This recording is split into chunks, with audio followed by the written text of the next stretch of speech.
ಮಾನ್ಯ ಕೇಂದ್ರ ಮಂತ್ರಿ ಕುಮಾರಸ್ವಾಮಿ ಅವರು ಕೂಡ ವಿಚಾರದಲ್ಲಿ ಮಾತನಾಡಿದ್ದಾರೆ. ಶಿಡ್ಲಘಟ್ಟ ನಗರಸಭೆ ಪೌರಾಯುಕ್ತೆಗೆ ಬೆದರಿಕೆ ಹಾಕಿದಂತ ಪ್ರಕರಣಕ್ಕೆ ಸಂಬಂಧಪಟ್ಟಂಗೆ ಸರ್ಕಾರದ ವಿರುದ್ಧ ಕೇಂದ್ರ ಸಚಿವ ಕುಮಾರಸ್ವಾಮಿ ವಾಗ್ದಾಳಿಯನ್ನ ನಡೆಸಿರೋದು. ಕಾಂಗ್ರೆಸ್ ಸರ್ಕಾರದಲ್ಲಿ ಅಧಿಕಾರಿಗಳ ಮೇಲೆ ದೌರ್ಜನ್ಯ ನಡೀತಾ ಇದೆ. ಅಧಿಕಾರಿಗಳ ಮೇಲೆ ಒತ್ತಡ ಹಾಕಿ ಕಾನೂನು ಬಾಹಿರ ಕೆಲಸವನ್ನ ಮಾಡಿಸಲಾಗ್ತಾ ಇದೆ. ಸರ್ಕಾರ ಸರಿ ಇಲ್ಲದೆ ಹೋದ್ರೆ ಇದೆಲ್ಲ ನಡೆಯುತ್ತೆ. ಸರ್ಕಾರದ ವಿರುದ್ಧ ಕುಮಾರಸ್ವಾಮಿ ಕಿಡಿಕಾರಿದ್ದಾರೆ. ಯಾರೇ ತಪ್ಪು ಮಾಡಲಿ, ನಾನು ನೆನ್ನೆನೂ ಸಹ ಹೇಳಿದ್ದೀನಿ, ಇಂಥ ಪ್ರಕರಣದಲ್ಲಿ ಒಂದು 2-3 ಇಶ್ಯೂಗಳಲ್ಲಿ ಯಾವುದೇ ಪಕ್ಷದವರಿರಲಿ ಒಂದು ಕಠಿಣವಾದಂಥ ತೀರ್ಮಾನವನ್ನು ಸರ್ಕಾರದಲ್ಲಿ ಕ್ರಮ ತೆಗೆದುಕೊಂಡ್ರೆ ಇಂಥ ಘಟನೆಗಳು ಪದೇ ಪದೇ ನಡೆಯಲ್ಲ ನನ್ನ ಅಭಿಪ್ರಾಯದಲ್ಲಿ.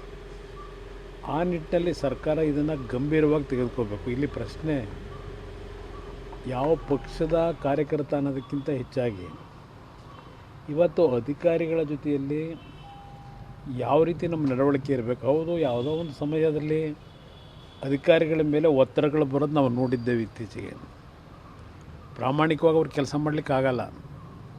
ನಾನು ಅದನ್ನು ಭಾಳ ನೋಡಿದ್ದೀನಿ, ಭಾಳ ಎಕ್ಸಾಂಪಲ್ಲು ಕೊಡಬಲ್ಲೆ. ಇತ್ತೀಚೆಗೆ